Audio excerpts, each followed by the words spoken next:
See, Jonathan gets it. Jonathan knows what's going on here. You got a That's little right. air guitar, a little air bass. You can have a lot of fun jamming your way in on the Rec Poker podcast. So, all right, well, thanks everybody for joining us. You know you're for a treat when you hear that tune, because that means it's time for another edition of the Rec Poker podcast. I'm excited to say this is episode number 593. And this is the chats edition of the show, where we talk to luminaries from the poker world in our interview session once a week. But we also have a forums edition where we just talk strategy. We're going to be talking a little strategy with Jonathan and Grant. You know them as two poker guys from the breakdown a little later. But first, I have to tell you a little bit about what's going on here. First of all, I'm your host. My name's Jim Reid. I'm Bluffsterini in the home game and at RecPokerJim on Twitter. And I have the best freaking job in the world, hosting the Rec Poker podcast here on Monday night, live on YouTube every week, live at 7:30 Eastern. And you can show up for free and win a prize just for showing up. I have to mention that we're brought to you by the Running Aces Hotel, Racetrack, and Casino. They're the official sponsor of the Rec Poker podcast. And we really depend on their support and the support of our premium members, because most of what we do here is free. We're a largely volunteer-based organization, and you can come get a free account at Rec Poker right now. All it takes is an email address and a smile. But if you want to go to the next level and get Rec Poker Premium, you can get it for only $5 for your first month by using the code RecPoker at checkout. So a couple things I just have to mention. Unfortunately, speaking of Running Aces, they've had to postpone some of their summer promotional events. So we will not be having Rec Poker Weekend at Running Aces on August 2nd and 3rd. Big bummer.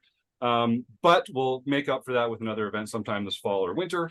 And to kind of take some of the sting out of that, we are starting the World Series of Rec Poker, a series of online events you can find out more about at rec.poker/WORSRP.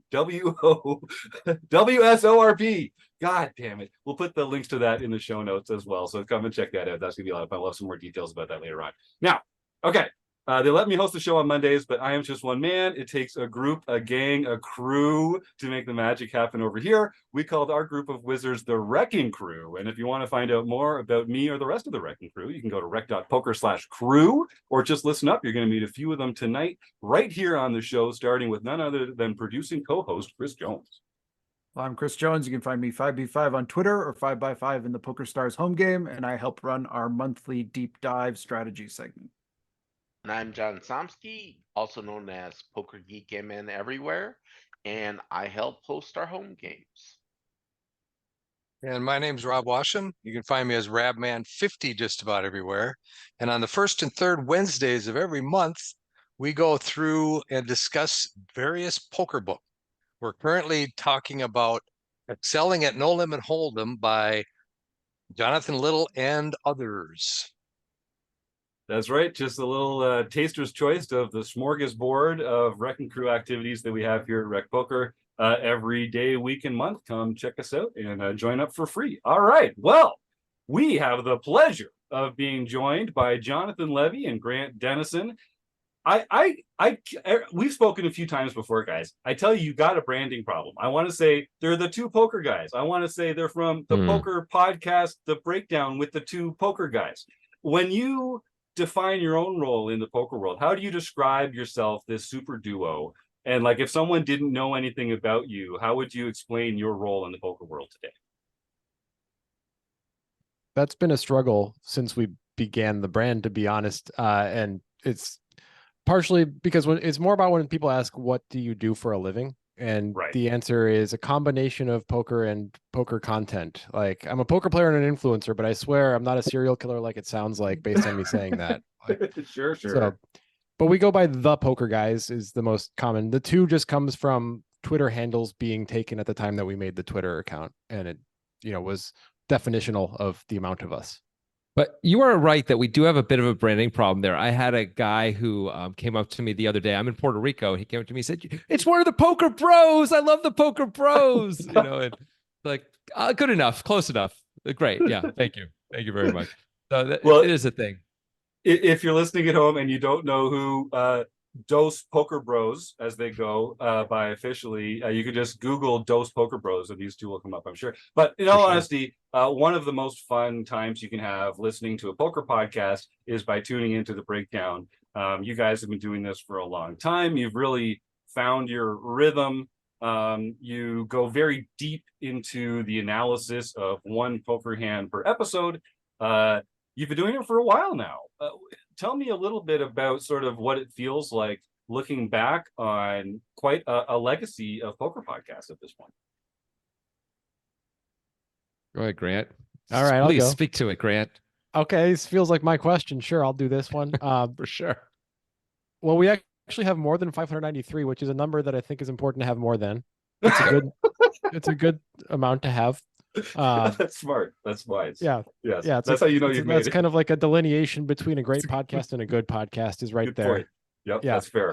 Fair. Yep. No, but I look back and the legacy for me in my personal life has been, I'm not sure where the most money has been generated from it, from the sponsorships or from me getting better at poker by having to think about it the way that Jonathan and I force ourselves to think about it. Because I've had a lot of success in poker since we began the podcast. And, you know, I was already a winning poker player, professional poker player when we started it. But of course, the times have changed and poker has gotten tougher and everybody's gotten better. But I feel like my growth has been accelerated by doing this podcast. So for my personal life legacy, the learning that I get by doing the podcast has probably been the biggest impact. As far as a legacy in the poker world, I feel like there was a moment in 2016 where we were really blowing up on YouTube and it felt like we were going to become a really big thing, and that didn't happen.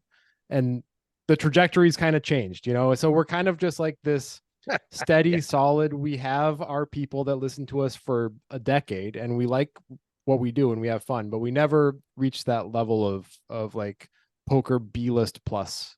We would definitely never like put ourselves in the same conversation with like Dan Negreanu or Doug Polk. That's for other people to do for us, I think. Yes. Because it would come off as a lack of humility if we did it ourselves, I think. No, you don't want to. You need an intermediary there for sure. Yeah, right. yeah. Otherwise, we text it to each other. I don't think we really have. I don't think we have any legacy or anything personally. I mean, I guess we have a very small one. We have some very hardcore fans, and they're excellent, and they're but I don't know. Like, if there's a big, if we Grant got hit by a bus tomorrow, and I replace him with someone else, would anyone notice? I'm not sure. That was mean. That was kind of mean. Question. Sorry. It's a fair question. Fine. You guys don't mind tackling the hypotheticals, though. That's one of the things I like about the show. That is true. You ask the tough questions. I will point out that a lot. I mean, say what you will. You've got quite a following amongst RecPoker as well. I mean, our own producing co-host Chris Jones features non-trivially in your episodes. And you guys like to punch down at us. I've noticed quite a bit. Yeah. Which there's room for that. There's room for that in the poker world. So kudos. Well, any news is good news. John Somsky, save me. You unmuted. What's on your mind? Well, I have a question specifically for Grant. So it's a hypothetical. If Jonathan Levy were to get hit by a bus tomorrow and you replaced him with someone else, would anyone notice?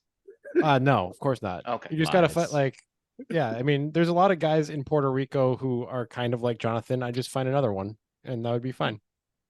Yeah. I like that you guys are. No, Jonathan, please respond. I'm just saying, I'm the king of the podcast opening, and no one can replace that. And that is my legacy, actually, now that I think about it. But who would, if I weren't there, who would actually do the poker analysis and know what they were talking about? No one. No one would. It's true. Yeah. But that's not why people listen. I think if you got ChatGPT hooked on LSD, that would be a good replacement for you, Jonathan. Fair enough. Fair enough. Right now, but give it a month. Things are moving so fast. Yeah, they can. I mean, they're creating the synthetic LSD for AI, right? They already hallucinate, so why not? There you go. That is very forward thinking. That's John Somsky in a nutshell. He's always looking to the future. That's one thing you can count on. Techno optimist like Jonathan. Yeah, I guess so. Oh yeah. God, how are you a techno optimist in this world? Okay, well hold on. Okay. No, we don't want to go. As my wife would say, pull up. Pull up. That was a good save. We were just about to go off track for about 20 minutes. I know. No, next time. Let's get a couple pints next time we're in the same town and do that one in person. So I will say we've got a fantastic YouTube following. If you're here live watching the show right now, feel free to type any questions into the chat that you have for Jonathan and Grant. And of course, we're also going to give away a prize at the end of the show as part of our food bank raffle. So stick around to the end of that. And of course, I got to mention, we recently hit 1,000 YouTube subscribers. So we're like in the big time now, gang. And if you want to make a donation to RecPoker to help what we're doing, you can do that by typing in a super chat. And we share a portion of all the donations we receive through YouTube with a local food bank. So get active in the YouTube chat there, type your questions in, and stick around to the end so you can win a prize to help support a local food bank.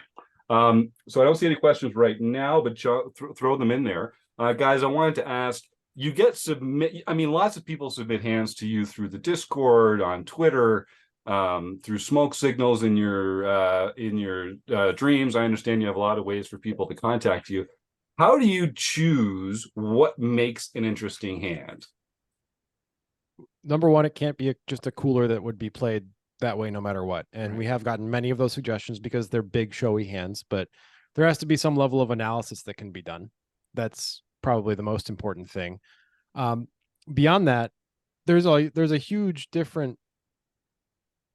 swath of types of hands that we'll pick. We'll pick a hand that feels rudimentary to us, even if it feels like a lot of the more advanced listeners might not get a lot out of it. There's still some points that can be made and elaborated on that we can really go deep on.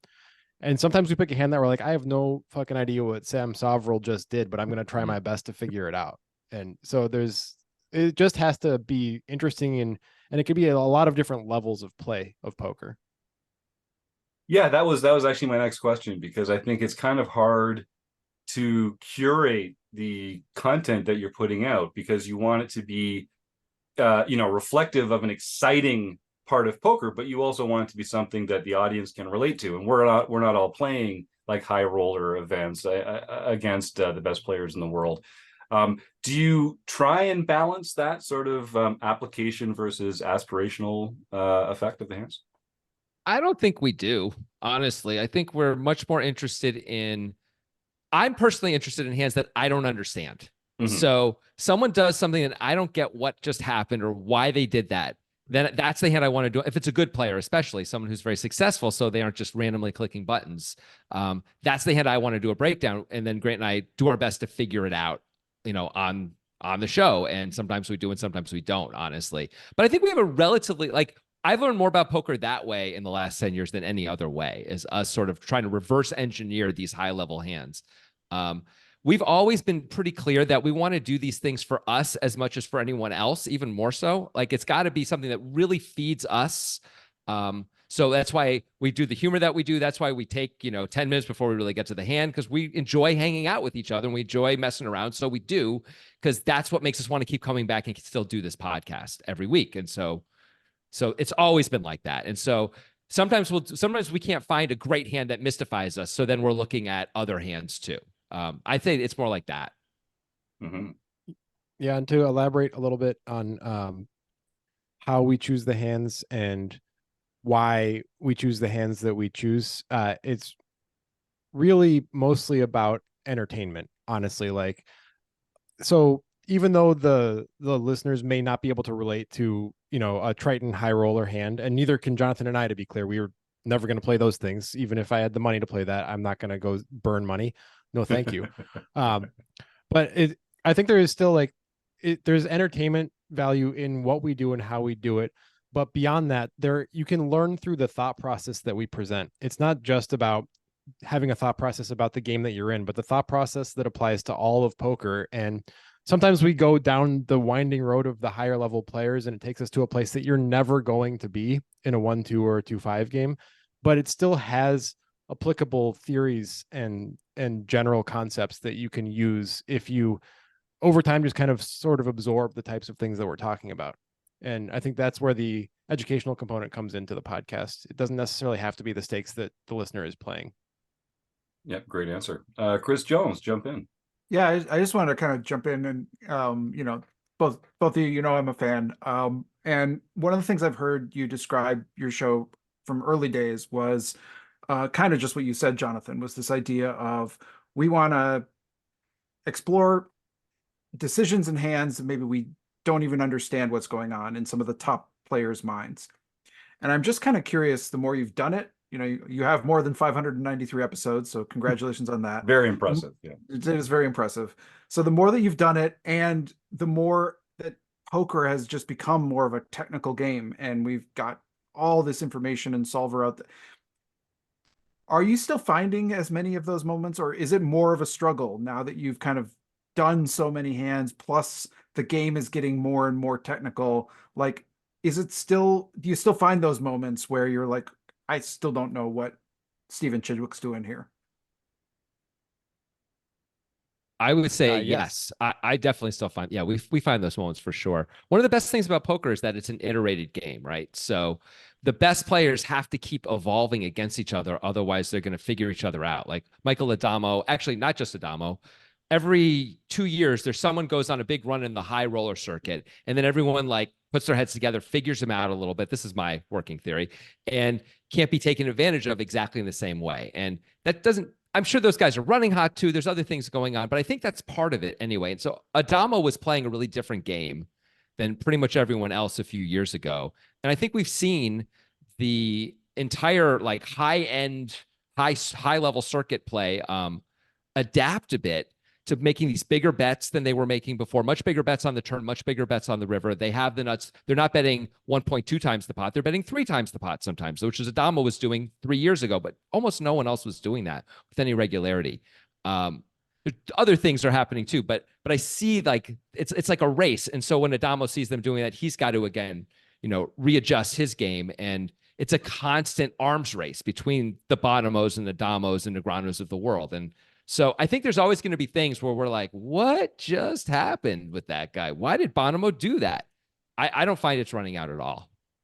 No, and I find that we come up with interesting theories that may or may not be accurate based on us trying to guess what these guys are doing. Like about a year and a half ago, we came up with Sean Wintering it when Sean Winter was doing, like in multiple hands that we did, these very strange small bets in spots that we never see anybody make small bets or any bet at all. And we're trying to figure out exactly what he's doing. And we thought, well, our best guess was that he was trying to keep all of his options open so he could represent whatever he wanted to represent later in the hand.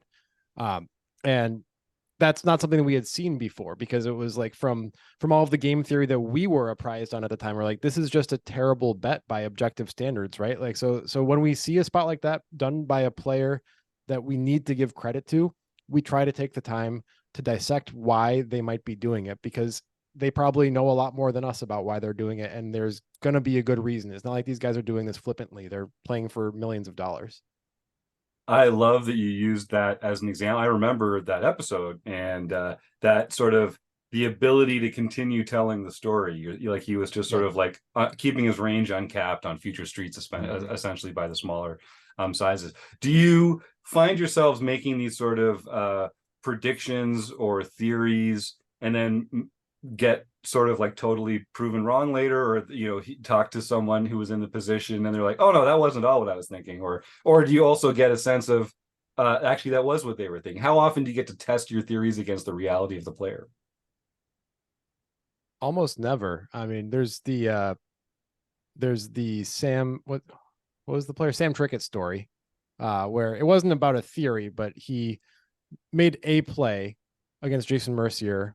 This was like in 2016 or something. And we were 100% convinced it was, I don't even remember what at this value. point. We thought it was value, and it turned out it was a bluff. He bet top pair, I think, on the river and folded out pocket aces when he had like queen 8 on a queen high board. And we were like, that's value. And then Sam himself tweeted out that we were wrong, and it was in fact not value. It was in fact a bluff, targeting exactly pocket aces.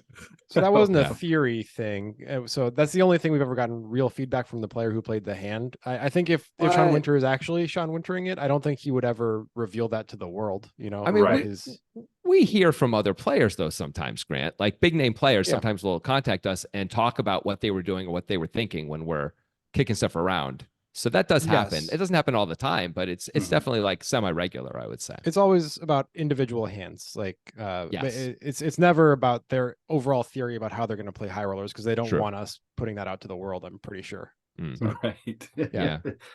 I love that. So that, I mean, that's very cool. I think as listeners, we really benefit from, like I said earlier, like the hypotheticals, like all the different possibilities, if they're valid themselves, like are worth considering, and they might give us something to think about as well. What was that like? Do you guys remember like the first time in the history when you were doing the podcast where someone actually, like someone you respected, reached out and was like, "Hey, so you guys were talking about the this hand and you totally screwed it up"? And you're like, who was it, and what was that feeling like? I remember Vanessa Selbst reached out to us like in 2015, where we were very small at that point. Like, I don't think we had videos yet, or if we did, they were really new. We probably had less than 1,000 YouTube subscribers at that point, I would guess. And she basically wrote to us and said she listened to the whole episode and gave us a bunch of notes on it, basically. And it was really cool. And she said clearly some of the things we said were right, some of the things she thought we were really off on. But I think that was the first time we heard from someone at that level. Is that right, Grant? Yeah, then it started happening a lot more regularly. Yeah. Like Daniel Negreanu was saying we got his hand exactly right one time, which was nice to hear, because there was this one particular YouTube troll who was like, "I know everything about Negreanu in this era, and you were completely wrong." And Negreanu was like, "No, this is 100% correct. You're right about this." Yeah, that was awesome. That was cool. We've also been called idiots by like Viffer and certainly Matt Berkey and others many times as well, just to balance that out. So of course we hear we it from all sides. Yeah. Yeah. We were really putting ourselves out there, and like, there's a reason that not many people do this version of this podcast where we analyze hands from the highest level. The other people who do it are like Daniel Negreanu and Doug Polk, who are playing those things, and we are not. So we're doing a slightly different thing than them. We're going in with the implicit admission that we are not at the level of the players that we're analyzing in many cases, but we're going to do our best to figure it out, and you get to hear our thought process. And that can generate some pushback from people who are like, "Why would I listen to this guy?" And also sometimes from the players if we don't like what they do, such as Matt Berkey. Right. Well, that's a very, we have a similar philosophy here as we go into our hand breakdowns as well. Like, we're recreational players, but we're, thoughtful, serious amateurs. And I think, the world can benefit from sort of seeing how relatively less experienced players think about the hands and the concepts and that sort of thing. So I appreciate that humility, and I appreciate that approach. Chris, you had another thing, I think. Yeah, I was wondering, you mentioned a lot of this analysis, you'd never play in a Triton, and it might not apply to your 1-3-2-5, whatever kind of game that you're normally playing in. But I'm kind of curious, have you ever found yourself in a situation where you're like, I'm going to try out this Sean Wintering thing, or I'm going to try to like the 3X jam the pot, like an Adamo play in a different kind of game, and found yourself in trouble because you're trying out some of the things you've been talking about on the pod? In trouble, no. The most notable thing that we've done like that is I think it was 2017, Jonathan and I drove to Vegas from Portland for the World Series, and it's a 17-hour drive. And on the way back, we were just trying to pass the time, and we were doing a lot of, dumb bullshit, which is what we normally do when we're hanging out. But we also decided to come up with a limping strategy where we would have like 15% of the range that we play would be a limp range. And then we decided which hands would be limp raises and stuff like that. And we both tried to play it for a little while. And we both bailed on it because it wasn't really doing anything for us. But that's a version of us applying something that we took the theory of. I think it actually came from a pro, sort of, because I was playing with, God, I'm forgetting his name now. This kid that I think is really fun. Upeshka. Wasn't it? Upeshka, yeah. Upeshka da Silva. And I've played with him just randomly in multiple World Series events. He's like the pro I've played with the most for whatever reason. And he limps a fair amount. And he does it in kind of like a feel playery way, it seems like, which is unrelated to our strategy that we came up with. But I had just been at the World Series playing with him and watching him limp and watching him be really thoughtful about how he played in all of these spots. I was like, what if we just created a limping strategy to see what it was like? I want to try that out. It was like, it looked fun. So we decided to try it. I mean, also, like, I definitely employ overbets against certain opponents at times, more than like at bigger amounts than I would have in the past, for sure. Like, I find myself once in a while, I'm like, this is a perfect spot to make a big bet. And instead of betting the pot, I bet 1.5 times the pot or 1.7 times the pot. And it's been profitable overall, for sure. It's been better. Grant is definitely working on the Sean Wintering thing all the time. Like, seriously, like in his game, I feel like you do that more than me. And it's something that I when I hear you talk about it, I think like I need to do that more too. Like, I see the value of it. So I think we are trying to incorporate all that stuff. Everything we talk about like sort of filters through, it trickles down to us, and it makes us better players. All of this too is ultimately useful, I think, for most players who are serious about the game, even if they're not professionals like Grant and I. Because sometimes you're playing against really good players, you know, even at a 1-3 table, it's not that unusual for there to be 1 or 2 good players at that table, like legit good players. Sometimes they're waiting to play in a bigger game, sometimes not. Or if you're playing 5-5 or 5-10 or whatever, there's going to be good players at those tables. And being able to have an arsenal for those guys too, not just to try and take the money from the really bad players, being able to at least hold your own against those guys so they don't pick on you, or you have a plan, is really useful. And all of the, like, so when us doing our podcast has continually giving me new weapons to take against the pros at the table, the other pros at the table, instead of sort of like, well, we'll just stay out of each other's way. And like, sometimes, sure, but sometimes I might go after that guy too, if I feel like, because I feel like I have certain tools that I can do it with. I love the way that you talk about that, because we all sometimes I feel like we bring the wrong weapons to the fight, depending on who the opponent is. Like, so like I think in a lot of the low stakes games that our audience is playing, you know, you don't need to be that sophisticated, and you're probably going to fancy play syndrome yourself into a loss if you like try and out level a couple too many times the players across from you. But of course, just like having more tools in your arsenal can only make you more effective. How do you? Let me ask you this one for the audience, guys. How do you identify players when you sit down at the table as being less experienced? What are the ways that they give off that information to you? Well, open limping, despite me just talking about my limping strategy, Yeah. is usually a big red flag for that. It's not always. Sometimes there's very good players who open limp. I play with some on a regular basis. Bet sizing in general. And it, like, if you get at least a couple hands in where you see a couple different bets and the board texture is the same and they're betting different amounts because they have different hands, you know, that type of thing. That's a really big one. Those are the 2 main ones that I use. I mean, a lot of people will show themselves in their 3-bet sizing. I would say some people just 3-bet way too small, and they just can't be very good when they do it. You know, someone has aces, but it's been raised and there's been 4 callers and they click it back. And so everyone's forced to call, and now we're seeing the flop 5 ways, and we're in the small blind with aces. Like, ooh, that's just an amateur decision. That's a pro would never do that. Also, a lot of river bet sizing and even just decisions to bet or not, I think, show up. So even distinguishes like pretty good players from very good players. Where like I play with a bunch of pretty good players who I think make pretty big mistakes about the hands they choose to bet on the river versus not. Where to me that's like a clear check back, and they're like betting there, you know. So like stuff like that, like you get to see a few showdowns. You get to notice, as Grant saying, their sizing at different spots. It's usually pretty obvious. Even the way they handle their chips, though. Obviously, some people will handle their chips and be very bad at poker, but the people who can't handle the chips at all, they're almost never any good, right? Like, because they just haven't been at the table much. Yeah. I've intentionally resisted the urge to learn how to shuffle the chips. So and now I feel like I can use that as like a counter tell in my own arsenal against the pros. It could work a little bit. You never know. For like one hand or 2 hands, maybe. Yeah. That is the thing. I mean, if you're paying attention, you do sort of see how comfortable people are. And I think the examples that you used about sizing is a very clear indicator as well. So when you guys go through the show and you're doing the hands, you've talked a bit about like sort of what you enjoy about it and the experience and what you gain from it.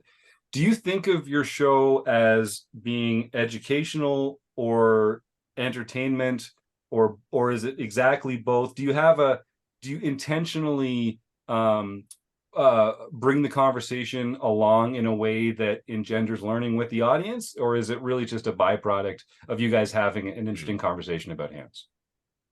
Grant likes to call it entercation. Why do you make things like this up? Why do you do that? It really rolls off the tongue. That sounds like a Grantism. Yeah. It's such a healthy thing for the audience, the intrication. I feel like at any moment we're in one of two sort of gears, and it really shifts back and forth for me anyway, where when we're talking about the hand, we are trying to be educational, sometimes for ourselves as well. But, we go so deep into these hands. We'll spend 40 minutes talking about this one hand and the 7 decisions. We're really going deep into it. That's really sincere. And that's meant to be, hopefully that's either enjoyable for someone listening, and it's going to be educational, I think, for most of our audience. But there's some little antenna for me, which gets flagged every few minutes where I'm like, oh, we've been really dry for a while. It's time to throw some gum in the works there. So gum in the engine and try and mess Grant up a little bit. Let's insult him, or just, try and screw him up in some way and see what happens. That'll be fun. And so there's that for me anyway. So entercation. Kate Smith, I've already forgotten it. It was that much of a entercation. Yeah. I think the baseline of the podcast is educational. That's kind of where it was born. It was born in an educational place. And I kind of think of us as the fun professors, sort of, is a way to think of it. It's like the class that you want to go to because they're going to be weird and they're going to swear and they're going to say inappropriate things, but you're still going to learn the thing that you signed up to learn for. I like that. We've got one comment from the YouTube chat here. Fred saying, I once led a PokerStars live event and the writer said I stacked chips like his son does Legos. Yeah, not nice, he says. That's right. I mean, you don't know that. Maybe the writer's son had a very impressive Lego. Maybe he was you never know. Sort of the kid shuffling the Legos. He's just shuffling those green and blue blocks. Do the DNA patterns with them and things. You don't know. You don't know, Fred. Go find that writer and see. Maybe it was the compliment of a century, and you've been missing out this whole time. But yeah, that's right. That does seem like one. What don't you look forward to? I know you guys kind of do these in batches now, so you get together remotely, I'm guessing, and record a bunch of these episodes all in a row. Is there any part of the job, the post-production, the selecting hands, now that body odor is no longer an issue, being in different areas, what's the number one complaint that you have about your job? Post-production, 100%. We've done our damnedest to reduce the amount of work we've done in post, and you can see that through our videos over the years if you wanted to. There was a time early in our videos where we were putting a lot of time in, 4 hours each into one video, which I know is not a lot for people who make videos, but for us it was a lot. And we slowly did less and less and less, and until we eventually hired a video editor, because we're like, fuck it, we're not going to do this anymore. And then we stopped making those types of videos altogether. So yeah, post-production has always been something that I never I guess when we were first learning the video stuff, there was some cool elements to it and we had a little fun with it. But overall, it was like, I don't want to do that. I didn't want to do that at all. I mean, the podcast itself, which we do on sort of one take like this, it's not live, but we never edit it or anything. It's just record, okay, we're done, and we put it out with music on the front and the back.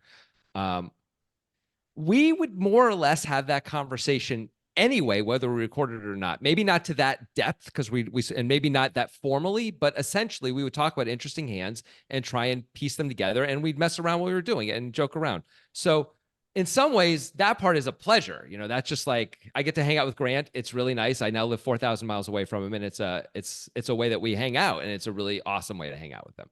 So yeah, and most of the other stuff, we sort of created this whole situation where we don't have to put much time into it, which we love. But yeah, I agree. The video editing is always the hardest and least fun. Yeah. Well, that really speaks to me. We do a lot of, a lot of our training material and a lot of our video content here stems from the very beginning. We just said, okay, guys, what would you be doing anyway to make yourself better at poker? Let's get a few people in a room, share that conversation. And, like yourselves, we kind of press start record and stop record, and we get some help from some fantastic folks like Roger Schutte, who works on every single episode of the podcast that we release as a volunteer. God bless that sainted man. And we've got fantastic folks, like I say, that help us out around here. But yeah, we're a pretty low post-production group as well, and it's kind of just because you gotta love it, right? And doing the things that you love. We're all pretty lucky. We're all pretty lucky fellas.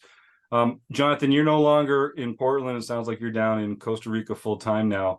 How long has that been, and what's it like being separated from your poker buddy? Oh, it's heaven. I've been down here. I'm actually in Puerto Rico, but it's a common mistake. Everyone gets that wrong. Weirdly enough, I don't know why I said that. Yes, all right, it happens constantly. Anyway, it's great to be away from Grant. Although I will say actually, so before I left, the week before I left, I was at Grant's home with his 3-year-old daughter and his wife, and I was saying goodbye to them. And his daughter was, who I'm very close with. We get along really well, and she was sort of not entirely understanding that I was leaving for a while, but not really getting it, like the full thing of it. And I felt sad about leaving his family and him, and like actual sadness. And his wife cried a little bit. It was like, it was. So that did happen. Also, there was a moment. What's the live poker scene like there? Do you get to play? Oh, I get to play. Yeah, I'm in a So there's 2 different versions of it, like there is everywhere, right? There's sort of the casino games and the home games. The casino games in Puerto Rico are not really worth playing. The rake is insane. It's 10% up to $20 in most places. Plus, they also drop like $7 to $10, so they can take as much as $30 out of every pot. There's also only like 3 or 4 tables happening on the whole island at any time. But there are home games, and I'm in a crazy home game with crazy players, and I'm figuring out how to adjust to them. There's a lot of money getting thrown around in these games. It's not what I'm not used to. I'm used to playing against, like, in card rooms, like very serious people. These are guys who have a lot of money and are used to talking about their hands in the middle of the hand, no matter how many other players are in it, and all sorts of stuff like that. It's just very common, and no one thinks anything of it. And it's all run on credit. It's all credit. It's wild. Okay, what could go wrong? Wild. Great. I mean, apparently it's gone okay so far, but I'm slightly concerned about it. But everyone seems very nice, and so far so good with that. But yeah, there's some big pots in these games. This is the biggest game I've ever been in for sure in my life. That's pretty cool. That's pretty cool. It's fun. It's pretty fun. Well, you guys have both played a lot of live poker. What's the sort of biggest anger, tilt, freak out you've ever seen yourself as a spectator at a live poker event? Does it count if a guy died of a heart attack? Does that count as a freak out? I mean, yes. Yes, I didn't see that. I didn't see someone die. I was in the room. This happened at the old Portland Poker Club Encore during one of their big tournaments at the time. It was a $200 tournament. Apparently, he got kings against aces, lost. I'm sure he was not a healthy man, had a heart attack, and I don't know if he actually died, but he was removed by medical personnel. Oh, come on. He didn't even die. He might have. No good. We don't know. He's probably not alive anymore. That was like 10 years ago. For sure, he's dead now. Sounds like he wasn't very healthy already. I mean, odds are, you know what, Grant, you're right. He probably is dead by now. Does that count as tilt? Does dying count as tilt? I mean, maybe. Maybe. I mean, how about a different story where no one dies? I will say, so in the game I'm in, even there's a guy who, when he loses in a bad beat, he takes his chips and literally throws them across the table at you. And like, it could be a lot of chips. I had them thrown at me a few days ago, actually. And he screams at the dealer and screams a little strong. He yells at the dealer. It's a whole thing. He really does not take it well at all and really blames the dealer for it. And that is interesting because, I don't know, it's just really interesting to watch, and getting the chips that they were thrown. They didn't hit me, in fairness, but they were all thrown towards my person. And I've seen him do that before too. And I'm always like, whoa, I've just never seen anyone do that in any real way. And he's like, and it's like across the table and it's a lot of chips, but like no one ever gets hurt. In fairness. Once you see that like 2 or 3 times from the same guy, you're like, okay, this guy, this is no longer just like a impulse control issue. Like I think he might be getting some fun out of that. I think at this point, this feels like it's on purpose. I mean, I will say, I think he really he doesn't need to vent later because he vents right away. And that's healthy, probably. Right, it's true. I mean, I keep it all in those spots, and I deal with it later. I'm always trying to be that happy, like chill dude at the room, no matter what's going on. I'm always the good guy in the game to be with. Oh, no matter how bad it's going, I try and smile and be friendly. He doesn't do that, but you know, maybe he's less likely to get cancer because he just lets it out, you know? Maybe. I don't know. Wow, Dr. Jonathan weighs in. That's fantastic. Yeah, that's right. So I've got a couple more questions here. I want to give our YouTube chatters one more chance to get your questions in. We'll be wrapping up the interview portion of the show shortly. So you guys, you play a lot of cash games. If you're playing in a casino and they have like a high hand promotion or a bad beat or something like that, some places will have like a code word to use it with the blinds so that you don't chop and you get a chance to actually see a flop and see if you're going to make one of these promotions. Have you guys heard of that? And if so, do you have any suggestions for what the code word might be? I mean, here's, as someone who I used to play regularly in a room that always had high hand promotions, so I saw this a lot. Usually it's the code word should be fold, because you're losing money almost all, like your expected value is negative trying to go for the high hand almost always in those spots. Yes. Because they're going to take a rake from your blinds, and it's not worth sometimes maybe the high hand is so much, but like if it's $500 or $1,000, it's almost never worth it. It's so hard to make those high hands almost always. So in terms of code words, I would say don't have them. Don't do it, man. Just don't do it. I used to force people because people would want, I'd be in the big blind or the small blind and they would always want to go for it. They'd look at their hand and say, no, let's not chop. Because I used to play limit hold'em where we chopped a lot if it fell to the blinds. And I would say, as long as you give me a refund on my blinds, that's fine. Like then we can see a flop, but you're paying the rake and I'm getting my money back. And then you can do anything you want. But otherwise, I have no interest in that because I'm an expected value person through and through. So like, it's a money losing play. I'm not interested. I appreciate that. Indulge me for a moment though. Have you heard a particular code word used in the past? Could you supply a couple that you may have heard? I have never heard it because people were very open about it where I played. So I've never heard anyone say, but it wouldn't be hard to say platypus and give them the old the old winky nudgy. Yeah. What about you, Grant? Anything slightly more realistic than platypus? No, nothing. All right. No, I got nothing because our card room, we don't have a rake within the game. It's a door fee. That's awesome. So, it's a really good situation. Really good situation in Portland. $20 all day. You can play 5-5 with a 2K cap. It's amazing. Wow. It's the best that I've heard of. I haven't encountered that very much. And when I'm traveling for poker and playing at casinos, it's not like there's a bunch of regulars so that we have some code word, because it's at a series or something. So I don't really have much experience with that. All right, Jim, I'm biting the dust on this one. Chris Jones is smiling happily in the background because we have a little side bet going on this that I'm not doing very well in at all. Now they opened a new card room just near where I live in Toronto here up in Canada. It is 10% up to $20 and it makes me want to throw up. But like it's the only game in town and they always have a huge wait list and it drives me insane. And I don't know what to do. I kind of want to go play because how good can the poker players be if they're playing in a $10, $20? If they're choosing to play with this rake, they must be terrible. So I better go play this rake too. That's good. That's awesome. Right? Isn't that a fun way of thinking about it? Yeah. Can you not just like create a home game if there's all these people who are playing? Is this not possible? A lot of smart people have told me I should just start a home game. It's probably the all right. Well, we'll take this conversation offline. But fair enough. You should do that. I probably should. It would be a lot of fun. And I've got so much free time. I mean, why not? Let's just do it. I love that idea. All right. So let me see.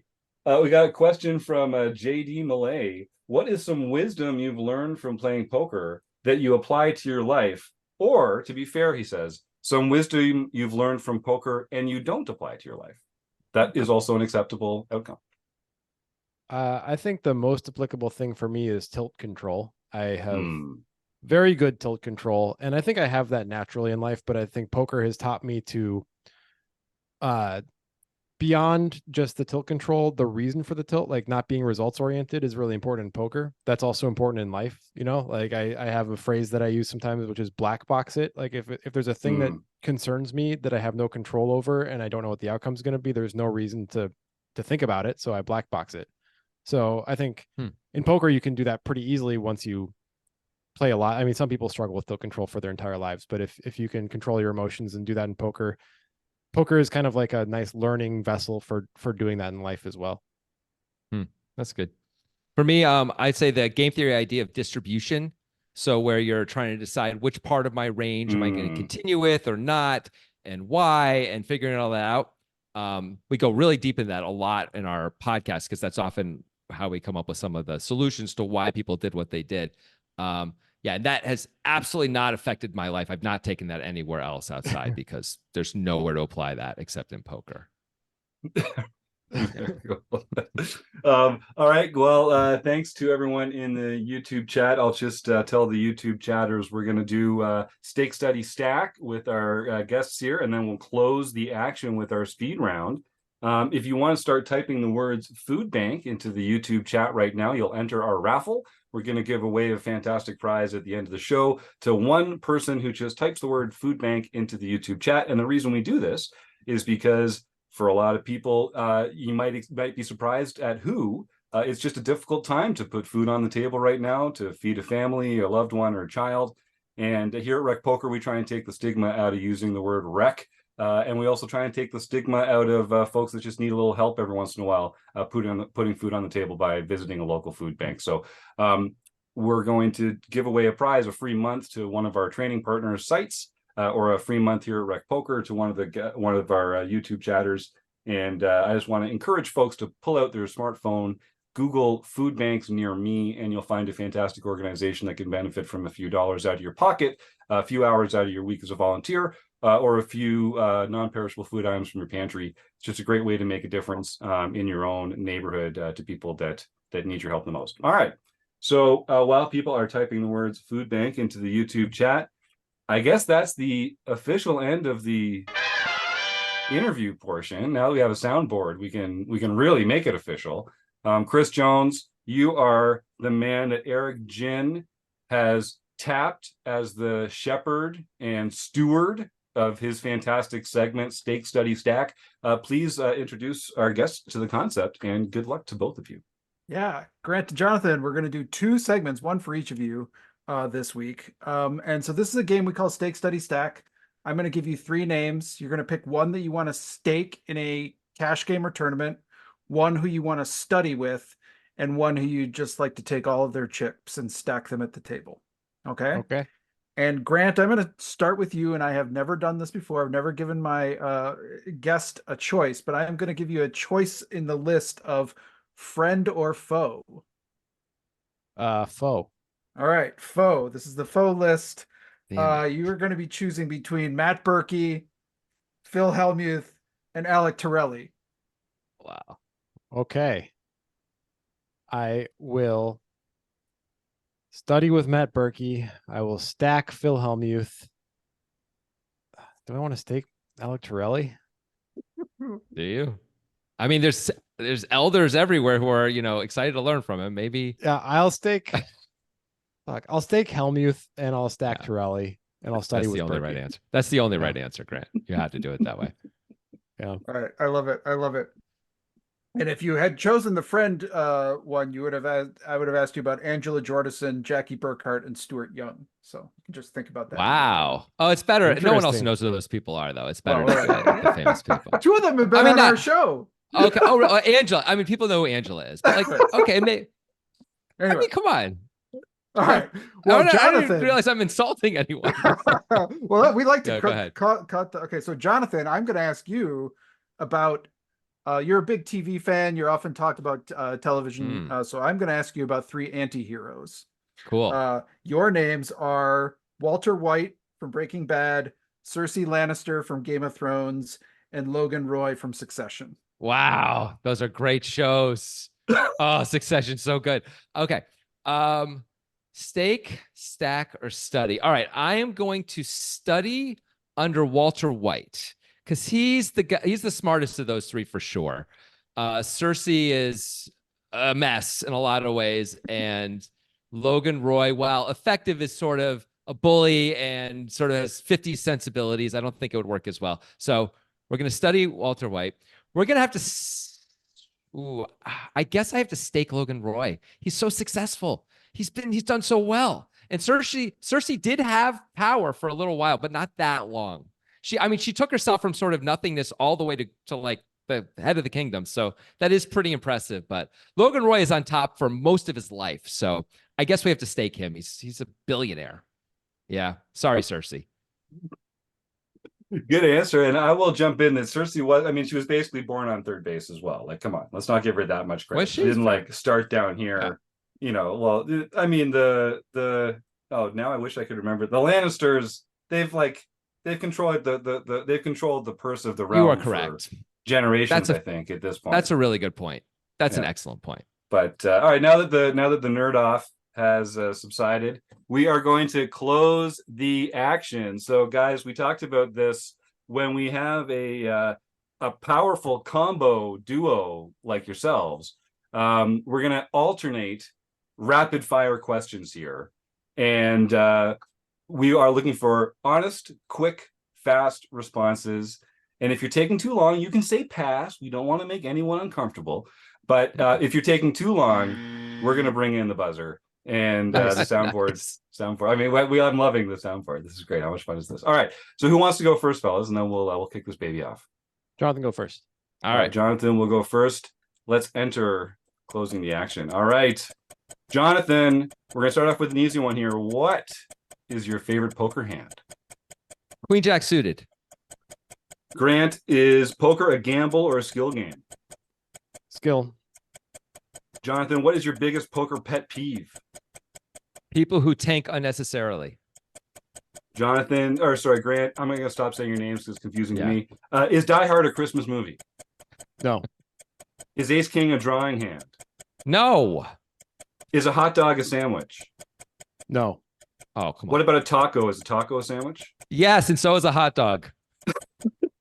What's one thing that you are afraid of? Ghosts. Should vacations be lazy or busy?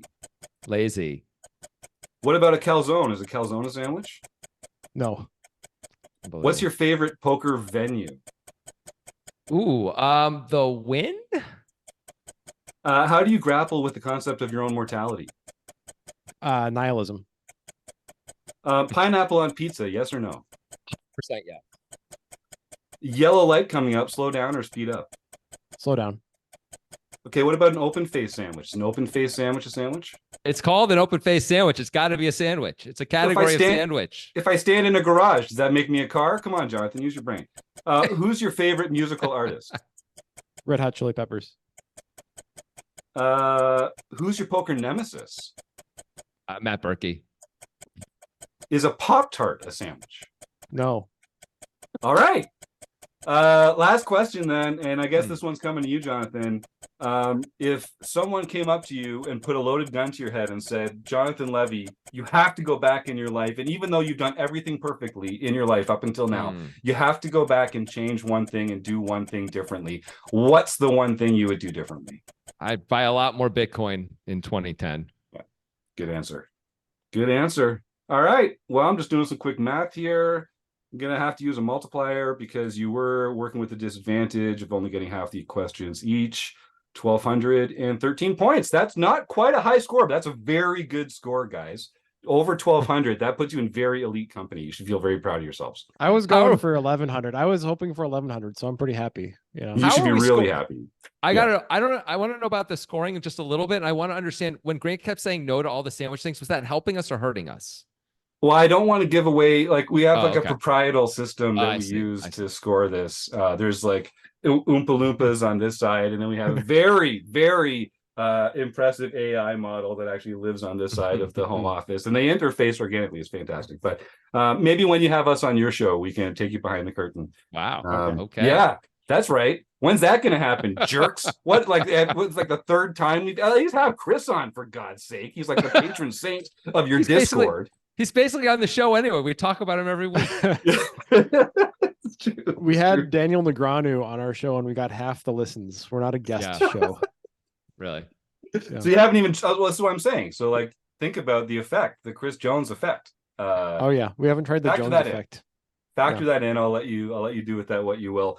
Guys, this has been so much fun. I knew it would be. Thank you so much for coming on and sharing your time with us. If folks want to, I mean, obviously they can look up Dos Poker Bros online, and that's an easy way to find you. What's the best way for people to say thanks for coming on the show? Is it to subscribe to the podcast? Is there a newsletter? Is there a social media handle that you prefer? Where can folks find you, and what should they sign up for? The podcast is a great place. The Breakdown Poker Podcast. Is that what it's called? Okay, great. Yep, the Breakdown Poker Podcast. Perfect. You can join our Discord, which is in the show notes for all of our podcasts and all of our videos. You can buy our book. That's a pretty good way to do it. It's called How Can He Fold? How Can He Fold? Came out in 2019, but more relevant than ever, of course. With today's headlines, you bet. Yeah, because of all the folding that's happening. Yeah. Mysterious folding. Or like, how can that even happen? Someone should write a book about this. Thank you guys for doing that. Yep. I think that's all I got. Jonathan, anything else? I mean, our Twitter is 2 Poker Guys, the number 2 Poker Guys on Twitter, or X, as they say. Yep, that's it. We have a YouTube channel. You can find us there too. There's a lot of videos. All right. Well, guys, thanks again. I'm already looking forward to bending your ear another time. I hope sometime in the not too distant future. In the meantime, keep up the great work. You're doing a great service to the poker world. We all appreciate your efforts. And I would say that you have left quite a legacy, even if one of you were to be hit by a bus tomorrow and replaced by a chimpanzee on LSD. I think, there would be a slight drop off in quality, but feel proud of what you've done. Seriously, thanks, guys. Thanks. Thank you. You guys represent a great corner of the poker world, the non-scummy corner. So I appreciate that. Cheers. I love to hear that. That non-scummy is the nicest thing anyone's ever said about me. All right, no, thanks, I really guys. do appreciate it. Thanks, fellas. That's awesome.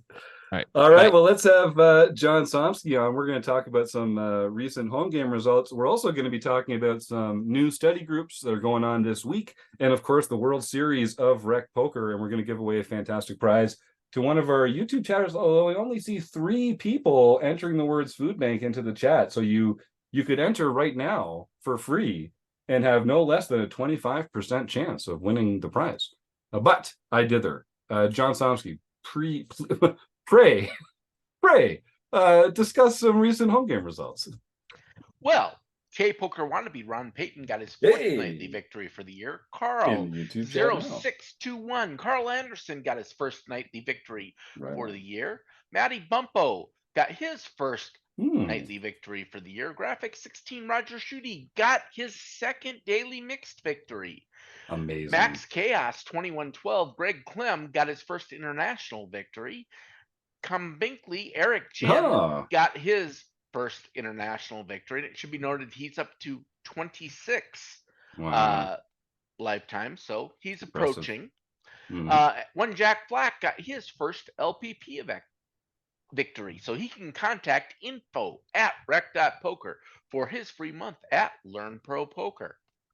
That's right. Send that email to info@rec.poker. You are the winner of our Sunday tournament. And just like the podcast on Sunday, like many of our home games, I mean, they're all free to enter, and you can win real prizes for playing, like these snazzy Rec Poker pins. Or even on Sundays, you can win that free month of Learn Pro Poker, compliments of Ryan LaPlante and the fantastic team that he has over there at Learn Pro Poker, one of our earliest learning partners and a great longtime friend of the show. Rob Washam, do you have something to add to this portion of the Yes. show? First of all, I don't believe Matty Bumpo is a he. Yes, I was going to wonder if that was a he or she. No, yes. I know exactly who she is, so it's not a he. That's one of the issues I have. I'm just kind of guessing based on the names, and I know. Well, then you say he or she. I should be doing that. I didn't want her to feel insulted by you calling her him. John, you're just such a terrible person. John Somsky. Pretty much. Just trying to ease the pressure there a little bit. No, I appreciate any corrections. All right, we've got the ROI standings for May. Amazing. We talked about this before. The top ROI person in May can join us on the podcast of their choosing. If they see a guest that they really want to meet and communicate with, basically in person through Zoom, they can join us. So number 1 was a RECing Crew member. It was East Coast Bitter. Hey. From Ben Enslow. Number 2 was Cosmo Girl KW. Oh, fantastic. I know exactly who that is. I don't know who that is, but I believe they're fairly new. They are. Congratulations. I know exactly who that is. That's awesome. And then number 3 was Tom Binkley. So Ah, again, he doesn't count. That's Eric Ginn, our own Wrecking Crew member. And then it fills out with Jasper Jr., Matty Bumpo, uh-oh. Stewie 13, and M. Babker, which we all know as Wow. Michael Babker. So Fantastic. a lot of regulars there, except for Cosmo Girl KW was a new person that is making big waves in the Rec Poker home game. And was Cosmo Girl the #1 premium player this month? Correct. That's fantastic. Yes. So I'll make that public because I know Cosmo Girl has been sharing her results on Twitter as well.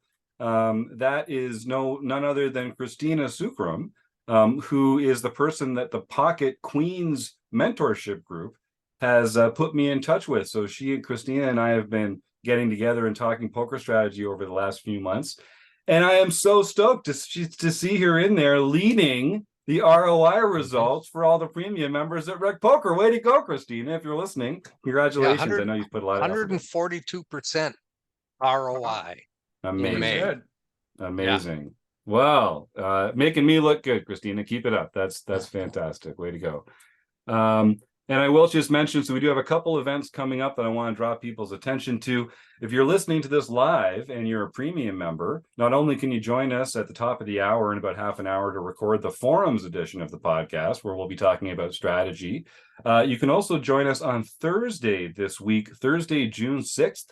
We'll be having our first of a few crossover events with the 100K Studios crew, Rob Gardner's fantastic group, the 100K Pros and their wonderful community over there. They're going to be hosting, they do regular study groups on Thursday, June 6th at 8 p.m. Eastern. All Rec Poker Premium members are welcome to join the 100K crew in one of their study groups.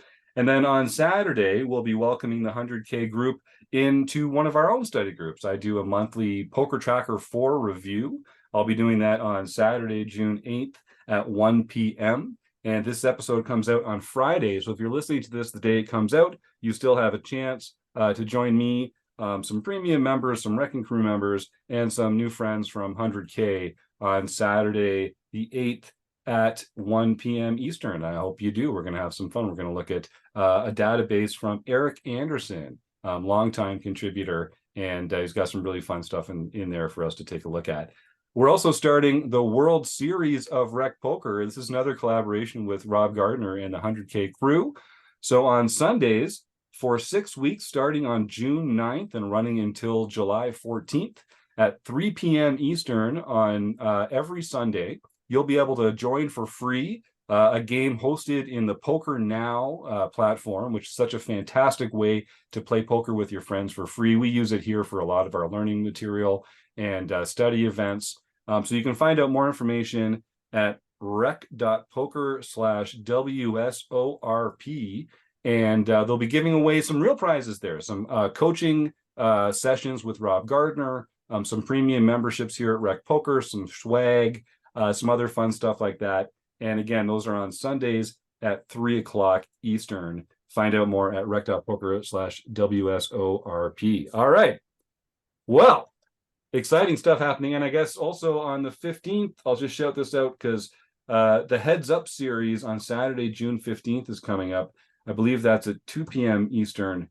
And that's how you can win your way in to Marek Madness 2025. So you don't want to miss that, folks. All of this stuff, unless it's a premium study group, a lot of this stuff is just free, available for our community members. And we love doing this kind of free poker work. We love sort of spreading our love of poker with the rest of the world. So come join us and take part in that. All right, Chris Jones, it's time. We've got the DiceOcam set up. I only see 3 names in the YouTube chat. Crazy. So someone's got a 1 in 3 chance of winning. Yeah. And you've got a 4-sided die there, don't you? More you big people nerd? watching, but nobody's ready Yeah. to type in food bank. So People don't want to. People don't want to win a We've given prize. them enough time here. So support a local food bank. If it's a 4, I'll donate $20 to awesome. a local food bank here, and we'll roll again.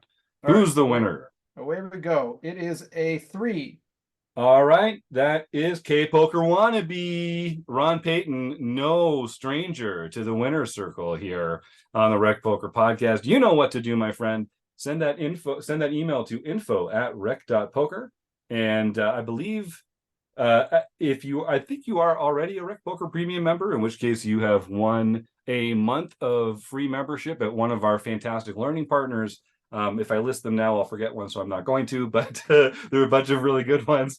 And if you're not a RecPoker premium member, then congratulations, you've won a free month at RecPoker, and you're really going to enjoy that as well. So send that email, info@rec.poker, and we'll get you all hooked up. All right, gang.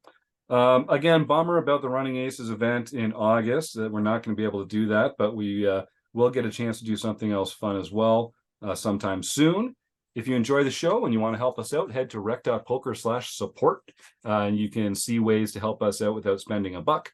Or you can also buy us a cup of coffee. And speaking of cups of coffee, I'll be down in Las Vegas from June 21st through July. We'll see exactly when I decide to leave. But this is the first year I bought the one-way ticket down. Pray for my soul. But I will be there starting on June 21st. And I start basically every morning I'm playing a tournament in the food court in the basement of the Horseshoe there. It's a fantastic place. They've got a decently priced breakfast sandwich and a hot cup of coffee. And if anyone wants to hang out and prep before any of the tournaments for the series this summer, if I'm there, I'm going to be in that food court pretty much every morning for breakfast. So maybe I'll see you there. Does anybody else want to add anything? Chris, do you have something you want to jump in with before we roll on out of here? All right. Well, I really want to thank Dos Poker Bros for being fantastic guests. Grant and Jonathan are always a pleasure to speak to. Of course, the Running Aces Hotel, Racetrack, and Casino. John Somsky, Rob Washam, Chris Jones for making all the magic happen here. The other fantastic folks like Roger Schutte, Michael Babker, Ren Zizidro.